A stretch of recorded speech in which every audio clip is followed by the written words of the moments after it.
सर्वप्रथम तो जो प्राथमिकता है वो सीएम से मिलना है। अगर सीएम हम लोग से नहीं मिलते हैं, इधर जो भी 10 दिन 15 दिन अगर इसके बीच में हम लोग सीएम नहीं मिलते हैं तो हम लोग अनिश्चितकालीन धरना में बैठ जाएंगे। और ये हम लोग का कब तक चलेगा वो पता नहीं, पर जब तक जमीन हम लोग के पक्ष में नहीं होता हम लोग बैठे रहेंगे। नमस्कार, जोहार, आप देख रहे हैं चुनिंदा न्यूज। मैं हूं निशा मिश्रा आपके साथ।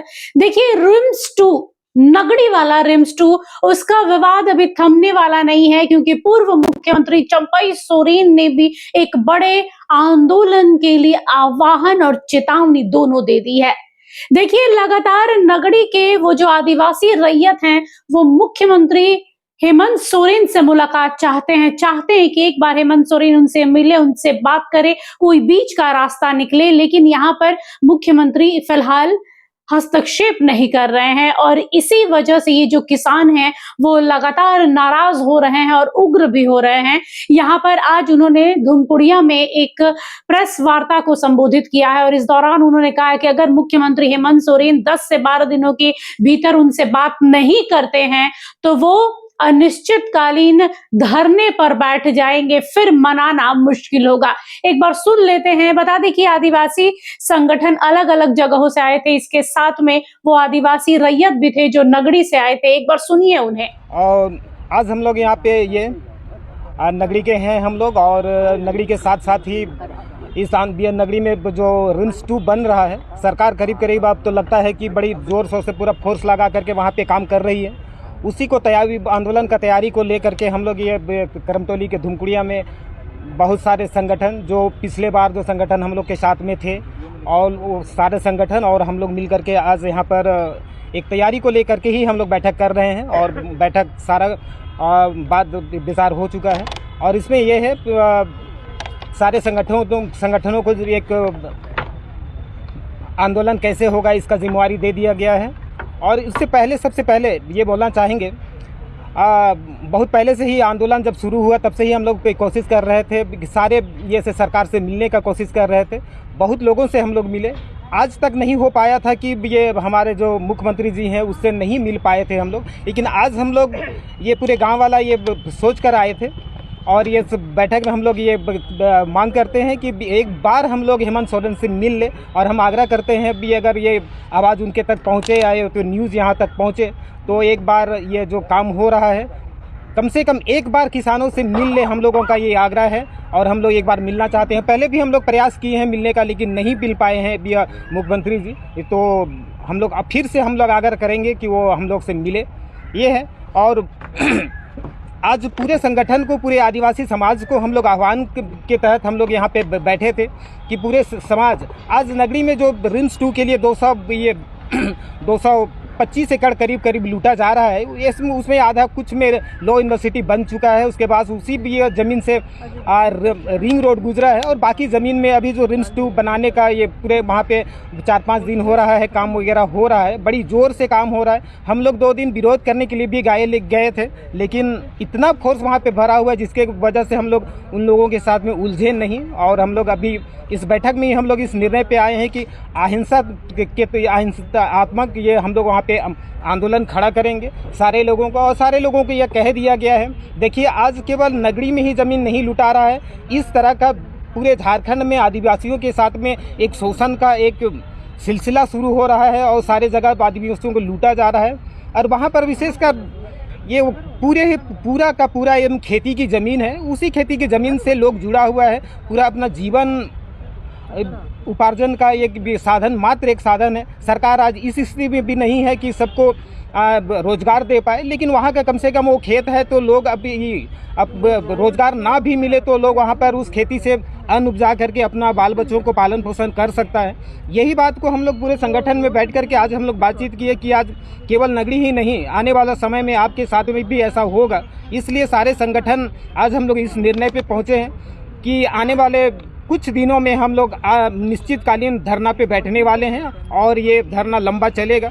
लेकिन हम लोग कोशिश करेंगे ये शांतिपूर्ण ये हो, लेकिन इससे भी ज़्यादा कोशिश करेंगे हम लोग। ये बातचीत फाइनल हुआ कि एक बार मुख्यमंत्री साहब से हम लोग मिलेंगे, मिल करके हम लोगों से वो मिले, हम लोग आज भी हम लोग आग्रह करते हैं वो हम लोग से मिले और एक बार हम लोग से बात कर ले, हम लोग का क्या बात है एक बार सुन ले। और सुनने के बाद वो जो भी बोलते हैं उसके बाद से हम लोग दूसरे कदम पे आएंगे। मान लिया वो नहीं मिलना चाहेंगे, अगर वो नहीं मिलना चाहते हैं तो शायद इस आंदोलन का रूप कुछ और ही होगा। ये उसके बाद हम लोग ये आंदोलन को किस दिशा में ले जाएंगे या फिर आंदोलन का रूपरेखा क्या होगा, उसके नहीं मिलेंगे उसके बाद से हम लोग तय करेंगे ये आंदोलन किस दिशा में जाने वाला है। 2012 में कौन बचाया था? हम ही लोग राशन बताए थे। नहीं, गुरुजी बचाए थे। गुरुजी कौन है? गुरुजी हैं दिसुम गुरु स्वर्गीय शिबू सुरीन। अभी कौन आया? अंग्रेज आके बचा रही है। हाँ, अभी तो अंग्रेज से भी ज़्यादा अंग्रेज है। उस समय अंग्रेज थे, वो लोग कुछ रहम भी गए थे और हम लोग के लिए नियम कानून भी बना के गए, लेकिन तो अंग्रेज से भी बढ़ के अंग्रेज बन गए। अंग्रेज जो शोषण किया था उससे भी आदिवासी सरकार होकर हम लोग का आदिवासी, हम लोग का विश्वास था कि अब आदिशु में अब राज होगा, लेकिन अभी तो अब आदिशु में आदिवासी का ही शोषण हो रहा है, अंग्रेज से भी ज़्यादा शोषण हो रहा है। चलिए विकास जी बोलेंगे। आइए विकास, हम लोग जो ग्राम सभा को पद यात्रा करेंगे आप लोग। हाँ, कल नहीं। मुख्यमंत्री आवास तक। और क्या है आप लोग का आगे का कार्रवाई, क्या करना है? हम लोग सर्वप्रथम तो जो प्राथमिकता है वो सीएम से मिलना है। अगर सीएम हम लोग से नहीं मिलते हैं, इधर जो भी 10 दिन 15 दिन अगर इसके बीच में हम लोग सीएम नहीं मिलते हैं तो हम लोग अनिश्चितकालीन धरना में बैठ जाएंगे। और ये हम लोग का कब तक चलेगा वो पता नहीं, पर जब तक जमीन हम लोग के पक्ष में नहीं होता हम लोग बैठे रहेंगे। धरना कहाँ पे होगा? धरना जहाँ पे है अधिग्रहण जो भूमि है वही आसपास हम लोग देखेंगे, वहीं पर हम लोग को बैठना है, अपने गांव का ज़मीन पे ही बैठना है। और बस एक लास्ट है कि मेरा सीएम से एक हाथ जोड़ के अनुरोध है कि बस हम लोग आपसे मिलना चाहते हैं। हम लोग एक छोटे से किसान हैं जो धान उगा के खाते हैं, बस हम लोग को बात एक बार सुन लीजिए। आप जितना बोलिएगा 2, 4, 5 जितने ग्रामीणों से मिलना चाहिएगा या फिर पूरा रैयतों से मिलना चाहिएगा तो हम लोग सब तैयार हैं। बस आपसे अपील है कि किसी अधिकारी, किसी बिचौलिया का बात आप मत सुनिए। आप एक अबुआ सरकार है, हम लोग का अबुआ राज है, तो अबुआ व्यक्ति का बात सुनिए, अबुआ किसान का बात सुनिए, हम लोग का किसान का बात सुनिए, हम लोग गरीब आदमी लोग का बात सुनिए। बस यही एक अपील है। धन्यवाद। अपना परिचय बताइए। मेरा नाम सीता कच्छप है। बाहर जो हम लोग की लड़ाई 57-58 का बात चल रही है, हम सरकार से आप पूछना चाहते हैं कि क्या 57-58 के बाद सरकार उस समय एग्रीकल्चर ली थी बीज उत्पादन के लिए, तो सरकार बीज उत्पादन तो हम लोग एग्रीकल्चर से मांगे राइट के तहत कागज़, तो वो बोला कि हम इसको नहीं अधिकृत किए हैं। तो हम लोग उसमें 57-58 से ई तक 2012 तक खेती के 25-24 तक खेती करते आए हैं, और सरकार बोलती है कि ये सरकारी ज़मीन है। तो उस हम लोग का 2008-9 तक हम लोग का रसीद काटी है। और जब हम लोग 2012-13 में लड़ाई कर रहे थे तो झारखंड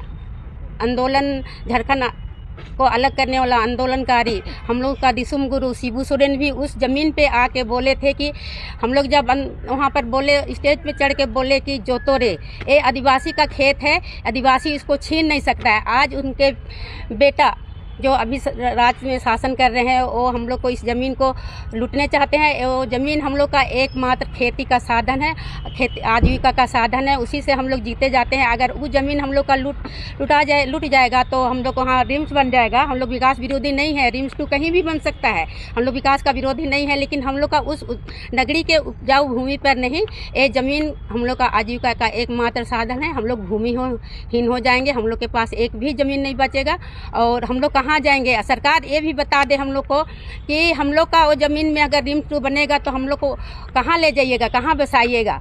केवल घर केवल हम लोग का बसेगा।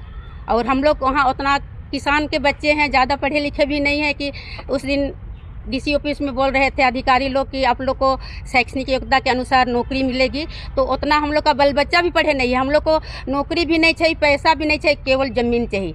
ज़मीन जो हम लोग का ऋण शुरू बनने जा रहा है वही ज़मीन चाहिए।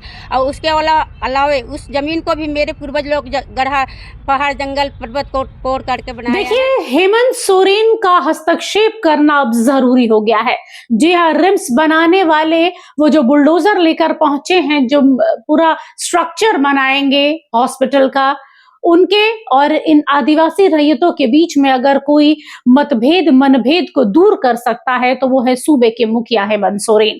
जरूरी हो गया है कि हेमंत सोरेन अब इसमें हस्तक्षेप करे, इन आदिवासी रैयतों से मुलाकात करे, कुछ बीच का समाधान निकाले, चाहे उन्हें कहीं और जमीन दे दे या उनके मुआवजे की बात करे, नौकरी की बात करे, फिर पूरा का पूरा रिम्स उठाकर ही रिम्स 2 को ही उठाकर कहीं और बनाया जाए। लगातार जहां चंपई सोरेन है वहीं सीता सोरेन ने भी हेमंत सोरेन को खत लिखा था कि भाई रिम्स 2 को कहीं ऐसी जमीन पर बनाइए जो बंजर हो, जिस पर हॉस्पिटल बनाया जा सके। बल्कि यहाँ पर आदिवासी लोग अपनी 12 महीना कुछ ना कुछ जमीन पर उगाते हैं, उसे बेचते हैं, उन्हीं से इनका जीवन चलता। अगर वो भी छीन लिया जाएगा तो ये कहाँ जाएंगे? बेरोजगारी बढ़ेगी, अराजकता बढ़ेगा और जरूरी है कि समय रहते इस पर अपने विवेक बुद्धि का इस्तेमाल किया जाए और लगाम लगाया जाए। अब देखना दिलचस्प है कि इन आदिवासी रैयतों और इन संगठनों का मुख्यमंत्री हेमंत सोरेन पर क्या असर पड़ता है, क्या वो रैयतों से मिलने के लिए, बात करने के लिए रजामंदी होते हैं या नहीं। फिलहाल के लिए बस इतना ही। देखते रहिए HNN न्यूज। नमस्कार। अगर आपको हमारा ये वीडियो अच्छा लगा तो इसे लाइक करें, शेयर करें और हाँ, सब्सक्राइब करना ना भूलें।